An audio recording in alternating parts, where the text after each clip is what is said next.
Friends, आपका स्वागत है हमारे यूट्यूब चैनल पर जिसका नाम है रिकॉल नॉलेज, जो आपकी नॉलेज को रिकॉल कर देगी। आज का टॉपिक है अन्य पिछड़ा वर्ग एवं उनसे संबंधित समस्याएं। भारत में पिछड़ा वर्ग आयोग के प्रथम सभापति कौन थे? तो इसका उत्तर है काका कालेलकर। काका कालेलकर की अध्यक्षता में राष्ट्रपति ने 29 जनवरी 1953 को पिछड़ा वर्ग आयोग की नियुक्ति की। आयोग को निर्देश दिया गया था कि वह उन कसौटियों का निर्धारण करे जिनको अपनाकर यह निर्णय लिया जा सके कि सामाजिक और शैक्षणिक दृष्टि से कौन से लोग हैं जिनको पिछड़ा वर्ग माना जा सके, और ऐसे वर्गों की इन कसौटियों को ध्यान में रखकर एक सूची तैयार की जा सके। आयोग को यह भी निर्देश दिया गया था कि वह ऐसे सब सामाजिक और शैक्षणिक दृष्टि से पिछड़े वर्गों की अवस्थाएं और कठिनाइयों के बारे में मालूम करें। निम्नलिखित के बारे में आयोग को सिफारिशें करने के लिए कहा गया। संघ या कोई राज्य ऐसी कठिनाइयों को दूर करने के लिए या उनकी दशा में सुधार लाने के लिए क्या कदम उठाए, क्या सहायता उपलब्ध कराई जाए। आयोग ने अपने कार्य को पूरा करने में 2 वर्ष 1955 तक लगाए और 2399 जातियों और समुदायों की सूची तैयार की तथा सामाजिक और आर्थिक विकास के लिए कई उपाय सुझाए। भारत की लगभग 70% जनसंख्या को पिछड़ा करार दिया गया। पिछड़ेपन के निम्नलिखित कसौटियों का आधारों का सुझाव दिया गया। नंबर 1, जाति सोपान की निम्न सामाजिक स्थिति, शैक्षणिक प्रगति का अभाव, सरकारी सेवा में अपर्याप्त प्रतिनिधित्व, व्यापार और उद्योग के क्षेत्र में अपर्याप्त प्रतिनिधित्व। पिछड़े वर्गों की सूची बनाने में जाति को प्रमुख कारक माना गया। किसको कारक माना गया? पिछड़े जाति की सूची बनाने में जाति को प्रमुख कारक माना गया। क्वेश्चन निकल के आ रहे हैं यहाँ से। आयोग का मत था कि जातिग्रस्त समाज की समस्याओं को सामाजिक और शैक्षणिक दृष्टि से कमजोर वर्ग को बढ़ावा देकर कम किया जा सकता है। जनता पार्टी ने वर्ष 1977 में अपने चुनाव घोषणा पत्र में जाति असमानताओं को समाप्त करने का उल्लेख किया था, जिसके तहत लोकसभा के एक सदस्य बीपी मंडल की अध्यक्षता में पिछड़ा वर्ग आयोग की नियुक्ति की गई। पिछड़े वर्ग शब्द का संदर्भ सबसे पहले वर्ष 1917-18 में देखने को मिलता है। वर्ष 1930-31 में इसका उपयोग विशिष्ट रूप में किया गया। वर्ष 1937 में ट्रावनकोर राज्य ने शैक्षणिक और आर्थिक दृष्टि से भी पिछड़े समुदायों के लिए पिछड़े समुदाय शब्द का प्रयोग किया। भारत के संविधान के अनुसार पिछड़ा वर्ग का आधार नागरिकों के सामाजिक और शैक्षणिक दृष्टि से पिछड़े वर्ग से थे।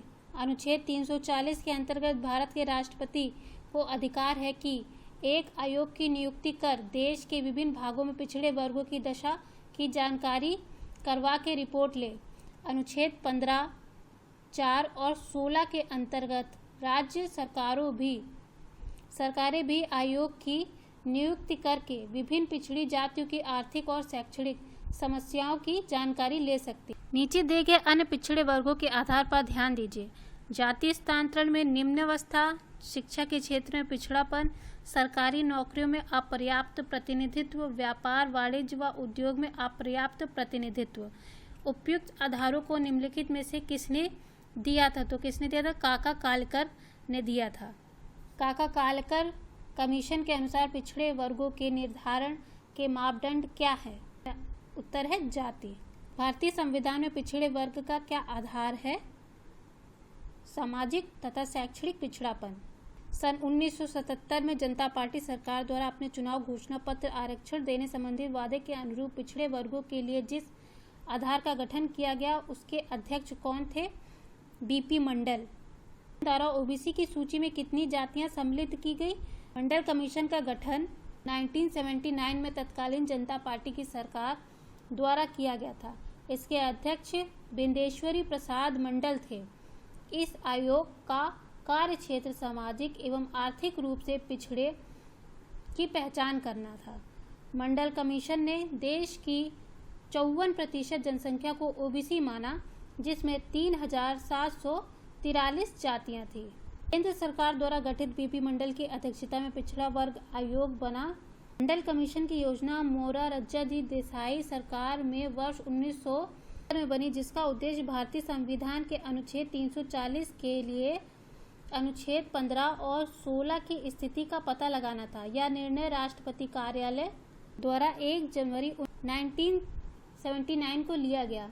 मंडल कमीशन की स्थापना वर्ष 1979 में तत्कालीन प्रधानमंत्री मोरारजी देसाई ने नेतृत्व वाली जनता पार्टी सरकार द्वारा की गई, जो पिछड़े वर्ग की सामाजिक और शैक्षणिक पहचान के लिए गठित की गई थी। इसके मुखिया तत्कालीन सांसद बिंदेश्वरी प्रसाद मंडल थे। आयोग ने अपनी रिपोर्ट 31 दिसंबर 1980 को प्रस्तुत की।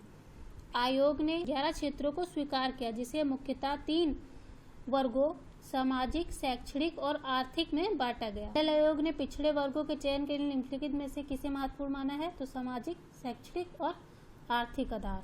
सरकारी सेवा में पिछड़े वर्गों के लिए स्थानों के आरक्षण का प्रतिशत क्या है? तो वो है 27%। उच्चतम न्यायालय ने बीपी मंडल आयोग पर अपना निर्णय 15 नवंबर 1992 को दिया। उसने पिछड़ी जातियों वर्गों के लिए 27% का आरक्षण की नीति को तो स्वीकार किया, किंतु इस नीति में परिवर्तन के लिए कुछ निर्देशन दिए। इस निर्देशनों को स्वीकार करते हुए नरसिम्हा राव सरकार ने 8 सितंबर 1993 को लगभग 1200 पिछड़ी जातियों वर्गों के लिए केंद्रीय सरकार में व सार्वजनिक उद्यमों में 27% आरक्षित कोटा स्वीकार करने की घोषणा की। पिछड़ा वर्ग आयोग का अध्यक्ष कौन था, जिसने अन्य पिछड़े वर्गों के लिए 27% आरक्षण का प्रस्ताव रखा था? ये है बीपी मंडल। वर्गों की समस्याओं के निदान में किसने सबसे अधिक पहल की है? सबसे पहले पहल समाज नीति निर्माताओं ने की। पिछड़े वर्गों की समस्याओं के निदान में सबसे अधिक पहल समाज नीति निर्माताओं ने की है। भारतीय संविधान में अन्य पिछड़े वर्गों को सामाजिक और शैक्षणिक रूप से पिछड़े वर्गों के रूप में वर्णित किया जाता है और भारत सरकार उनके सामाजिक और शैक्षिक विकास को सुनिश्चित करने के लिए प्रतिबद्ध है। उदाहरण के लिए अन्य पिछड़े वर्ग सार्वजनिक क्षेत्रों में रोजगार और उच्च शिक्षा के क्षेत्र में 27% आरक्षण के हकदार हैं। टॉपिक है भारतीय स्त्रियां एवं उनसे संबंधित समस्याएं। ये पेज थोड़ा ब्लर है, पर हम लोग कोशिश करेंगे इसको पढ़ने की। आप लोग अगर पढ़ने में नहीं आ रहा है तो मेरी आवाज़ पे ध्यान दीजिए। भारतीय इतिहास में किस युग को स्त्री जाति के लिए काल युग कहा जाता है? तो मध्यकाल कहा जाता है। भारत में स्त्रियों की परिस्थिति से संबंधित निम्नलिखित कथनों में से सही कथन का चयन कीजिए। स्त्री शिक्षा तथा स्त्रियों की सामाजिक परिस्थिति के बीच एक सकारात्मक सहसंबंध है। बिल्कुल सही। अच्छा वयस्क जीवन की प्रति स्त्रियों के विकास के लिए इस आधार के रूप में अति महत्वपूर्ण भूमिका निभाती है। यही वह प्रबल माध्यम है जो स्त्रियों को सामाजिक आर्थिक परिस्थिति को सुदृढ़ बना सकता है। राष्ट्रीय महिला आयोग की स्थापना 1992 में की गई। राष्ट्रीय महिला आयोग की स्थापना 1992 में की गई एवं इस्लाम के दर्शन में स्त्रियों की आर्थिक स्वतंत्रता तथा प्रजासत्तात्मक समाज में स्त्रियों की स्वतंत्रता में वृद्धि होना असत्य कथन है। इसीलिए यह कहा जा सकता है कि स्त्री शिक्षा तथा उनकी परिस्थिति के बीच सकारात्मक सहसंबंध है। 1905 में पारित की गई थी। घरेलू हिंसा से महिलाओं की सुरक्षा अधिनियम वर्ष 2005 में पारित किया गया। यह अधिनियम जम्मू कश्मीर को छोड़कर संपूर्ण भारत पर लागू किया गया। यह महिला और बाल विकास मंत्रालय द्वारा 17 अक्टूबर 2006 को अधिसूचित किया गया और 26 अक्टूबर 2006 को लागू हुआ। इसका उद्देश्य घरेलू हिंसा झेल रही महिलाओं को तत्काल और आपातकालीन राहत पहुंचाना है। यह कानून महिलाओं को घरेलू हिंसा से बचाता है।